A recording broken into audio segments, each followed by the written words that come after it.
বাংলাদেশ জুড়ে আবার নতুন করে যে তাণ্ডব শুরু হয়েছে,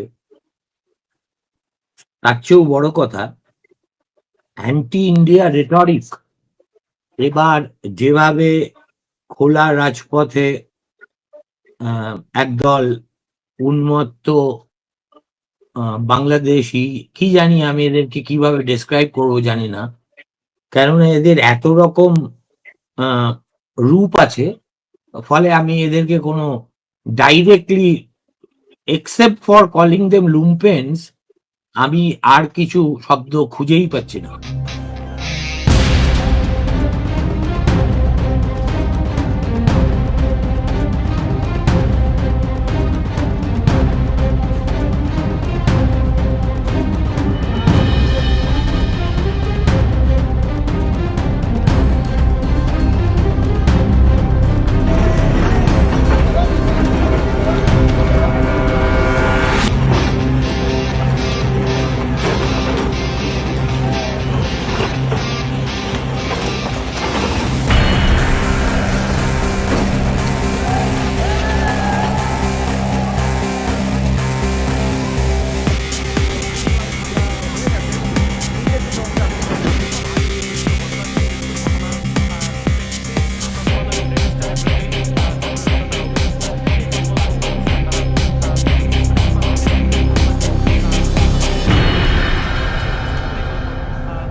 আমাদের ভারতীয় দূতাবাস আক্রান্ত হয়েছে চট্টগ্রামে, এমনকি ঢাকায় থাকা আমাদের যিনি নেক্সু হাই কমিশনার, তার বাড়ি পর্যন্ত পৌঁছে গেছে।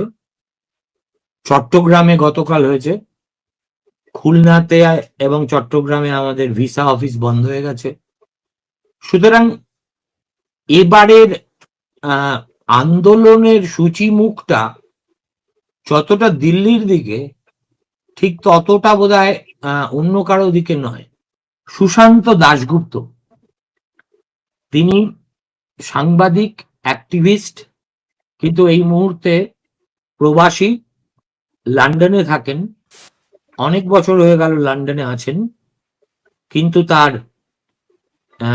নিজের মাতৃভূমির সঙ্গে যোগাযোগ খুব নিবিড়।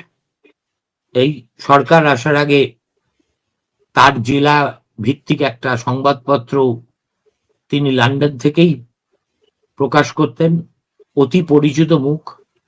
এবং এই এখন যেসব নয়া অবতারে যে জঙ্গিরা আবির্ভূত হয়েছে তাদের আক্রমণের একজন লক্ষ্য এতটাই যে তার বসত বাড়ি এই ধ্বংসলীলায় সেটাও লণ্ডভণ্ড হয়ে গেছে।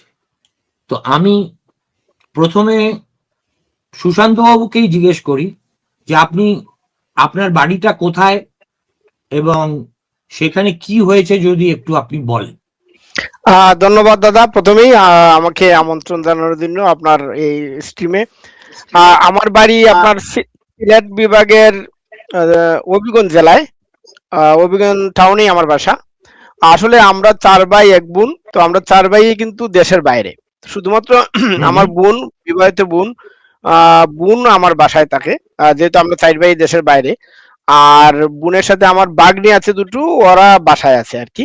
তো গতকালকেই তারা আসলে আমার রাত্রেবেলা আমার বাসায় গিয়ে, আমার বোনের বাসায়, মূলত এটা আমার বোনের বাসায়, কারণ আমার বোনই থাকে মূলত, ভাগ্নিগুলো পড়ালেখা করে, ওরাও বাইরে থাকে। গতকালকে তারা ককটেল টকটেল মেরেছে আমার বাসায়।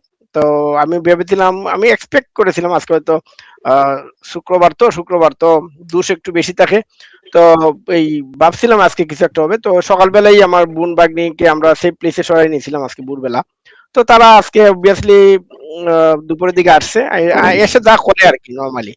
মূলত টার্গেট কিন্তু লুটপাট, বাসার ভেতরে টিভি, ফ্রিজ, কম্পিউটার, কারণ এটা আমার পত্রিকার অফিসও ছিল, দৈনিক আমার পত্রিকার যে অফিস, এটা আমার বাসা থেকেই পরিচালিত। তখন বাসায় 6টা রুম আছে, 6টা রুমের মধ্যে আপনার একটা রুমে আমার বোন থাকে, আর বাকি রুমগুলো পত্রিকার কাজে ব্যবহৃত হইতো আসলে। তো যেহেতু পত্রিকা বন্ধ করে দিছে, এই অবৈধ ইউনিট সরকার আসার পরে আমার পত্রিকার ডিক্লারেশন বন্ধ করে দিছে, স্বাভাবিকভাবেই বাসায় কম্পিউটার রিলেটেড জিনিসপত্র, পত্রিকার জিনিসপত্র, এগুলো লুটপাট করছে। টিভি, ফ্রিজ, একটা বাসায় যা থাকে আর কি, এগুলা নিয়ে গেছে। লুটপাট করাটাই মূল উদ্দেশ্য ছিল, আর ভাঙচুর তো আছেই।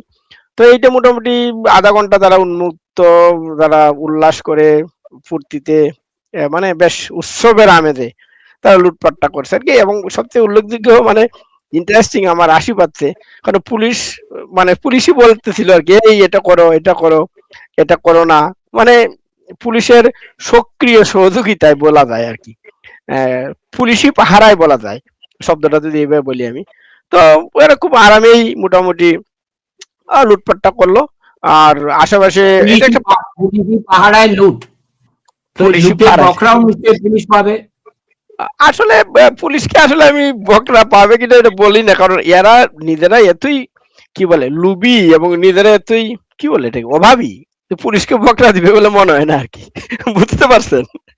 মানে আমি আবার ফেসবুকে আজকে একটা লিখছি, একটা পোস্ট, যে ওরা যদি আমার বাসা লুটপাটের জিনিস নিয়ে একটু কয়েকদিন বাদ জুটে এদের বাসায়, এতে আমি খুশি। কারণ এগুলা যারা আমার বাসা লুটপাট করলে, এরা নিতান্তই, আমি বলি আমার ল্যাঙ্গুয়েজে আমি প্রায়ই বলি যে বাঙালি দোকানের কামলা।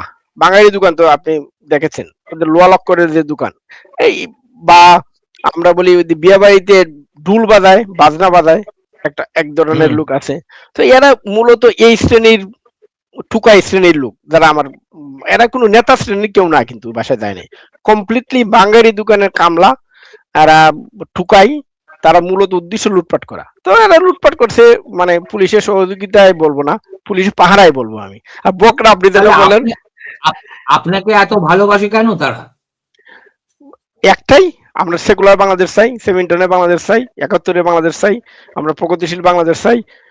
এইটা তো এরা বলতে দিবে না, ঠিক না? তো দ্যাটস দ্য অনলি রিজন, আর কিছু না।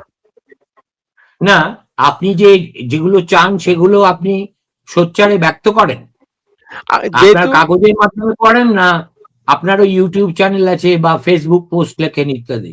না, আমার তো যেহেতু পত্রিকা ছিল, যতদিন পত্রিকা ছিল, পত্রিকায় আমি মূলত এইগুলাই, এই আমার পলিসিটা এরকমই ছিল, মানে আমাদের জাতীয়, বাংলাদেশের জাতীয় 4 নীতি মেনটেন করে যে কাজগুলা করা, মানবতাবাদী কাজগুলা করা, এইগুলোই আমি ফোকাস করতাম।